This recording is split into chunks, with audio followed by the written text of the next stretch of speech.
Olá, boa noite. Eu sou Carlos Eduardo Cunha e esse é o Jornal da Justiça desta terça-feira, dia 27 de junho.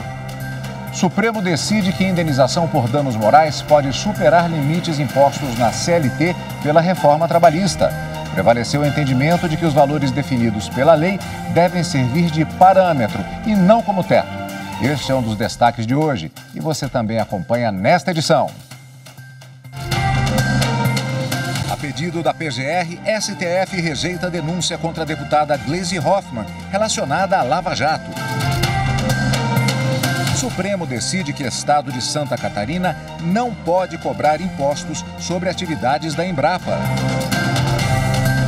E ainda, o Tribunal Superior Eleitoral retoma hoje o julgamento da ação de investigação judicial contra o ex-presidente Jair Bolsonaro.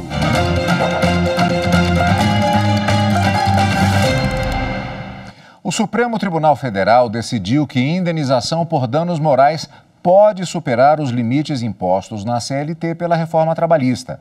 Prevaleceu o entendimento de que os valores estabelecidos pela lei devem ser utilizados como parâmetro, mas não como teto.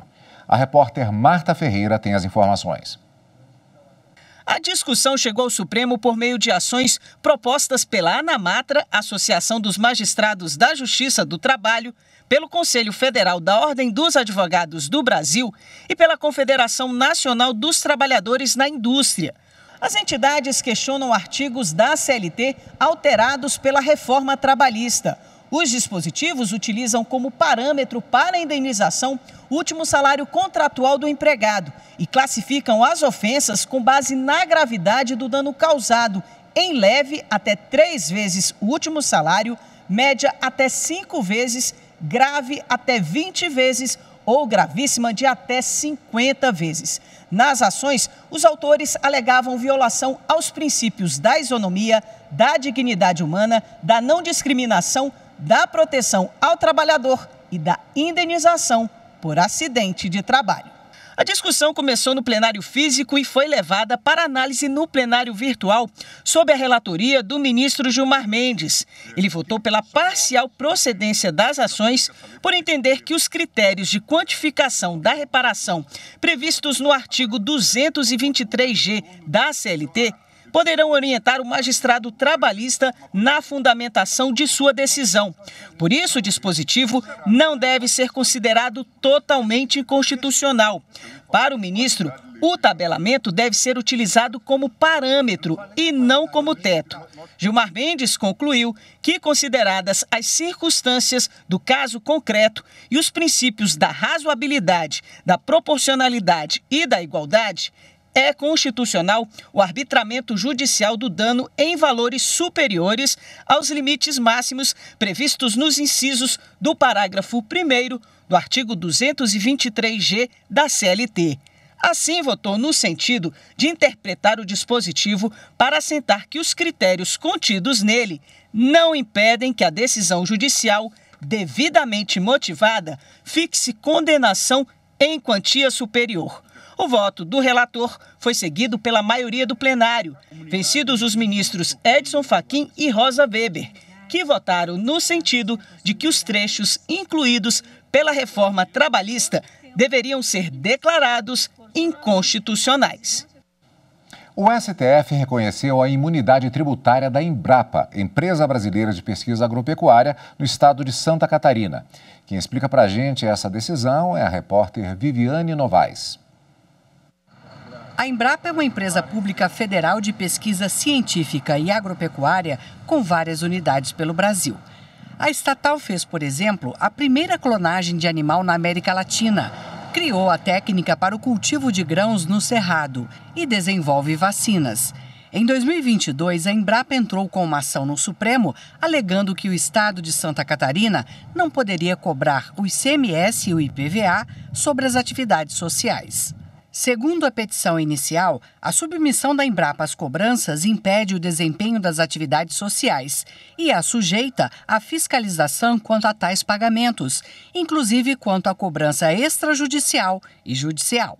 No texto, são citadas várias ações julgadas pelo STF sobre a isenção da cobrança de impostos da Embrapa. O relator da ação, ministro Luiz Roberto Barroso, reconheceu a imunidade tributária e determinou que Santa Catarina se abstenha de lançar e cobrar impostos sobre as atividades sociais da Embrapa. Segundo o ministro, a empresa presta um serviço público essencial, exclusivo e que não tem concorrência. Todos os ministros seguiram o voto do relator. O Supremo considerou constitucionais os novos critérios de cálculo para a pensão por morte para segurados do INSS e servidores federais. A nova regra foi incluída por uma emenda constitucional de 2019. Carolina Chaves. A decisão foi em plenário virtual.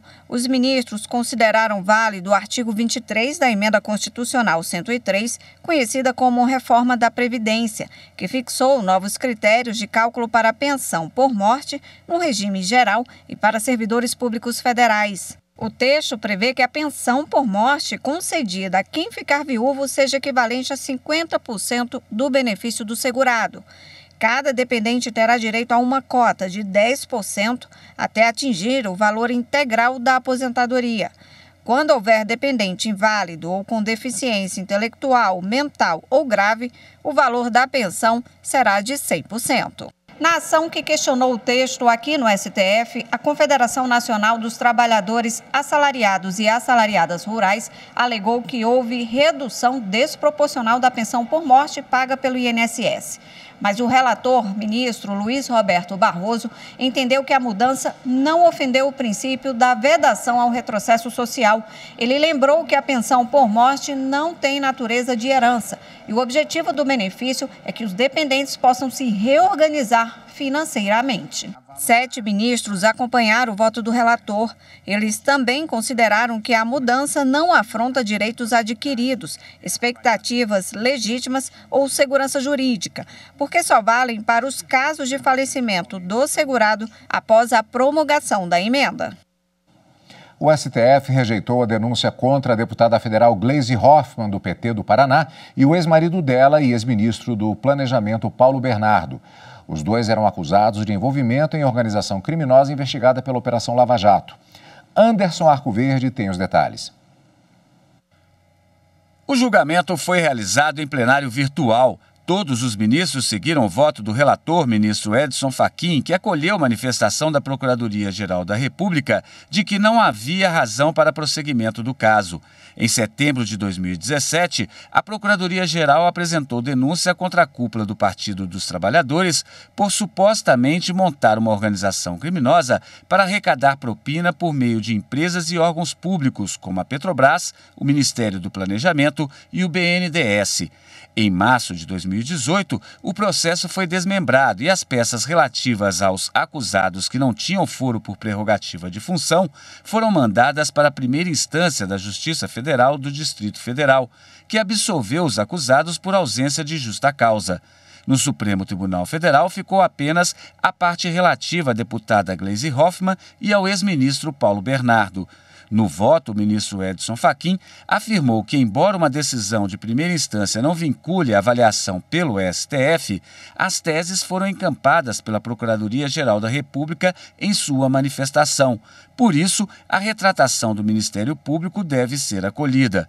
O ministro explicou ainda que fatos novos levaram o Ministério Público a mudar de posição, entre eles a nova redação da Lei de Organização Criminosa, que proíbe o recebimento de denúncia com base apenas em declarações de colaboradores.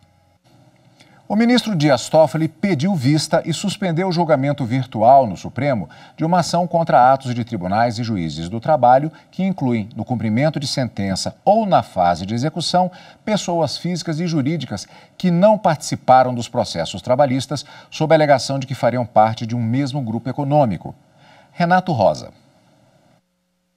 A Confederação Nacional do Transporte sustenta que a prática dos tribunais ou juízes do trabalho não está prevista no ordenamento jurídico.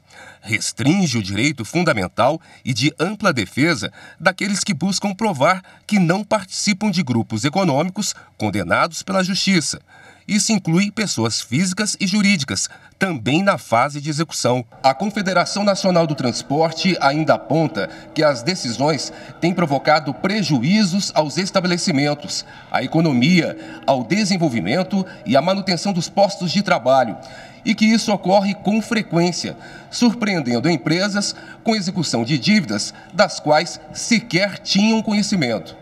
Para a relatora do caso, ministra Rosa Weber, a DPF, a arguição de descumprimento de preceito fundamental não é adequada para a revisão de entendimentos jurisprudenciais de tribunais superiores. No voto, concluiu: não conheço desta arguição de descumprimento de preceito fundamental. Até agora, outros 2 ministros votaram. Alexandre de Moraes acompanhou a relatora e o ministro Gilmar Mendes divergiu. O julgamento foi interrompido por um pedido de vista do ministro Dias Toffoli. A seguir, as informações sobre o julgamento da ação de investigação judicial contra o ex-presidente Jair Bolsonaro. Voltamos em instantes.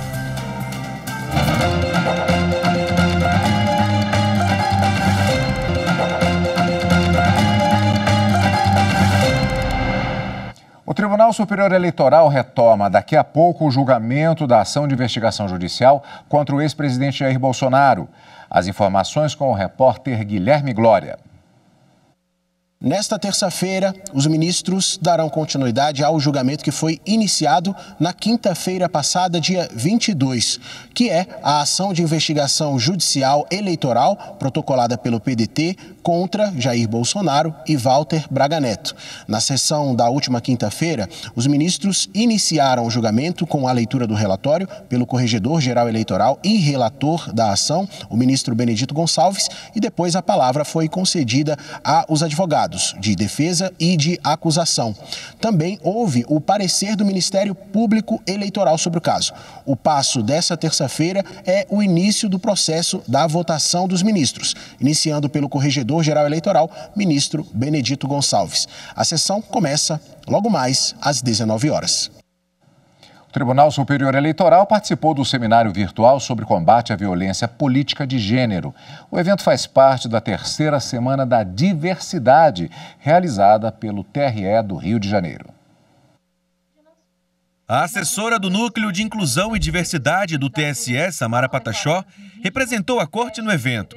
Na ocasião, ela destacou que a violência política é uma barreira para a candidatura de mulheres indígenas e defendeu a participação das organizações na promoção de mulheres em espaços de poder. De acordo com o portal do TSE, a porcentagem de candidatas nas eleições de 2020 e 2022 atingiu 34% do total de candidaturas no país, 2% a mais se comparado às eleições de 2016 e 2018. Não por acaso, a Justiça Eleitoral lançou a Ouvidoria da Mulher, criada para prevenir e combater casos de assédio, discriminação e outras formas de abusos sofridos por pessoas do gênero feminino, especialmente a violência política. O tribunal também conta com um canal específico para receber denúncias contra a violência política de gênero. Ambos os serviços estão disponíveis no site do tribunal, em tse.jus.br. E o e-Título da Justiça Eleitoral, considerado um dos melhores, ou melhor, um dos 20 melhores aplicativos governamentais do país, agora concorre a mais uma categoria do prêmio IBEST, o maior reconhecimento de produtos no universo digital. A reportagem é de Paulo Melo. O e-Título, versão digital do título de eleitor, que já foi emitido por quase 42 milhões de pessoas, concorre na categoria Governo Federal do IBEST 2023, principalmente pelas facilidades que oferece, como a consulta ao local de votação, justificativa de ausências nas urnas e emissão de documentos. Neste ano, inclusive, o aplicativo implementou novas funcionalidades, entre elas o pagamento de multas via Pix, o acompanhamento do histórico de justificativas e a possibilidade de gerar um arquivo do próprio título de eleitor para impressão. No início de agosto, o IBEST vai divulgar uma nova lista, desta vez com os 10 melhores aplicativos. Desse total, 3 serão selecionados para concorrer ao título de Melhor do Brasil. O advogado-geral da União participou de uma conferência internacional em Portugal e destacou a importância da política como espaço de solução de conflitos. Confira na reportagem de Wesley McAllister. O advogado-geral da União, Jorge Messias, ressaltou no 11º Fórum Jurídico de Lisboa a necessidade de resgatar a política como um espaço para solucionar conflitos na sociedade. Durante o evento, Messias destacou que a política foi injustamente criminalizada nos últimos anos. É muito importante dizer que um dos elementos do populismo e que foi presente na realidade brasileira nos últimos anos foi o estabelecimento da política como inimigo. Nós vivenciamos isso principalmente no processo da Lava Jato, quando a classe política ela foi criminalizada. A criminalização da política não é solução. Ela precisa ser resgatada como esse espaço de solução de conflitos. E aqui precisamos destacar que a valorização do nosso parlamento é fundamental nesse processo. O advogado-geral também falou da falta de participação da população na formulação de políticas públicas, destacando que isso enfraquece a democracia. Para ele, enfrentar essa questão é uma prioridade do presidente Lula e da AGU. Jorge Messias concluiu falando da criação da Procuradoria Nacional da União de Defesa da Democracia como resposta à propagação de fake news. O evento, que aborda governança e constitucionalismo digital, vai até amanhã na capital portuguesa. Terceira turma do Superior Tribunal de Justiça decide que testamento pode tratar de todo o patrimônio, desde que respeite a parte dos herdeiros necessários. A repórter Marina Campos tem as informações. Por entender que o autor da herança tem o direito de organizar e estruturar a sucessão, o colegiado definiu que a parte indisponível do patrimônio, que cabe aos herdeiros necessários, pode constar em testamento, desde que isso não implique privação ou redução da parcela a eles destinada por lei. Na origem do caso, o autor da herança elaborou o testamento. Os filhos herdeiros necessários ficaram com 75% dos bens e os sobrinhos herdeiros testamentários com um percentual restante. Em ação de inventário, entretanto, duas filhas questionaram a inclusão da legítima dos herdeiros necessários na base de cálculo dessa divisão, sob a alegação de que o testamento deve compreender apenas a metade disponível do acervo patrimonial, excluindo-se os 50% do patrimônio que a lei reserva aos herdeiros necessários. O Tribunal de Justiça de São Paulo acolheu o pedido. O espólio representado pela inventariante, o outro filho e os sobrinhos interpuseram recurso especial contra a decisão do TJ, apontando, entre outras coisas, ofensa à soberania da vontade do testador. No STJ, a relatora ministra Nancy Andrighi avaliou que, no entendimento da Corte Estadual, o testamento teria disciplinado apenas sobre a parcela disponível. No entanto, segundo ela, é possível concluir que o testador tratou da divisão de todo o seu patrimônio, como entenderam os recorrentes, e não apenas da parcela disponível. A seguir, Polícia Federal fez operação contra grupo criminoso que oferecia proteção de veículos sem autorização legal. Voltamos já.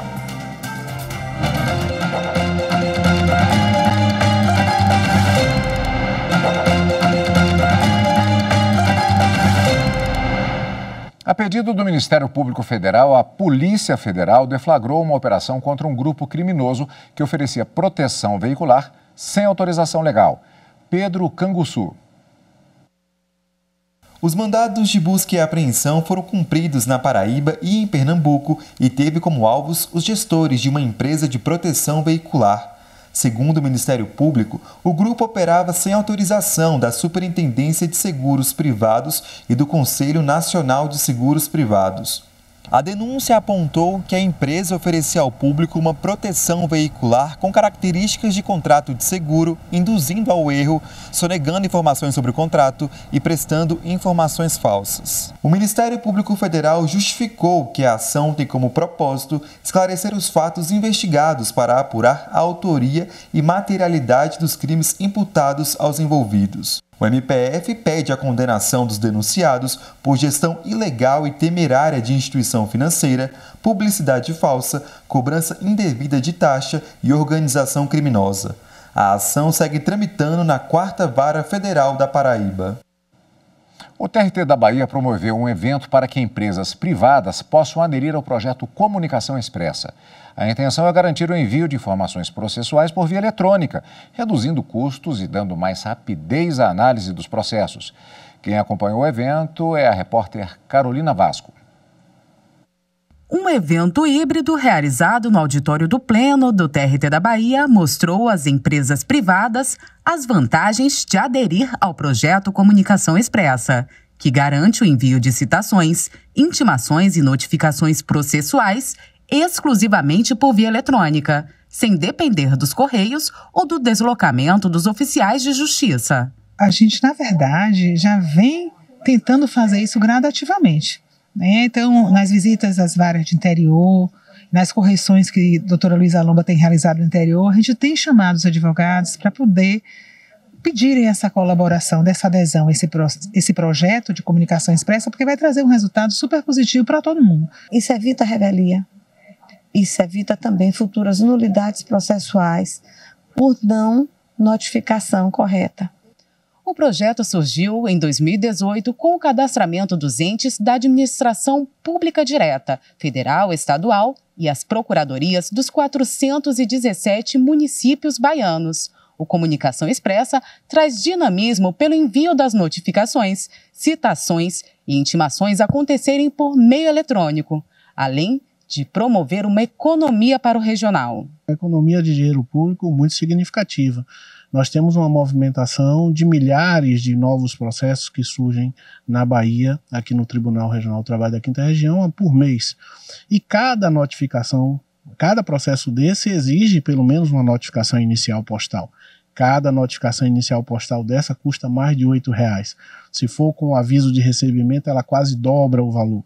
Então, isso multiplicado por milhares de ações a cada mês, né, exige um investimento de dinheiro público muito significativo. Com a comunicação totalmente eletrônica, isso se faz por dentro do portal ou pelo diário eletrônico. Nós temos hoje todos os entes públicos da administração direta que já aderiram e da indireta também, Caixa Econômica Federal, Banco do Brasil, Petrobras, todos eles já aderiram. E agora a gente está investindo realmente no setor privado. E temos já empresas também grandes que aderiram, a exemplo da Veracel. Eu achei importantíssimo o Tribunal Regional do Trabalho da Quinta Região, sempre na vanguarda, sempre buscando modernizar, e no caso concreto, esse projeto Comunicação Expressa, ele traz segurança jurídica para o andamento dos processos, que muitas vezes, por uma dificuldade de prestação de serviço dos Correios, tem gerado uma série de nulidades nos processos já em fase avançada, por dificuldade de notificação e certeza da notificação. Então eu acho que as empresas e as procuradorias, aderindo a esse projeto, vão trazer uma segurança jurídica maior e até mesmo celeridade para o andamento dos processos. Durante o evento, o diretor do Núcleo de Suporte ao PJE, Diego Pugliese, mostrou como o sistema funciona na prática. Ele também explicou que a adesão ao projeto acontece após o preenchimento e envio do formulário de credenciamento, disponível no site do Regional, para no zop@trt5.jus.br. Tem a modalidade via diário eletrônico, que a empresa indica um ou mais advogados para serem cadastrados automaticamente nos processos. E a outra modalidade é via sistema, é pelo um painel de procurador.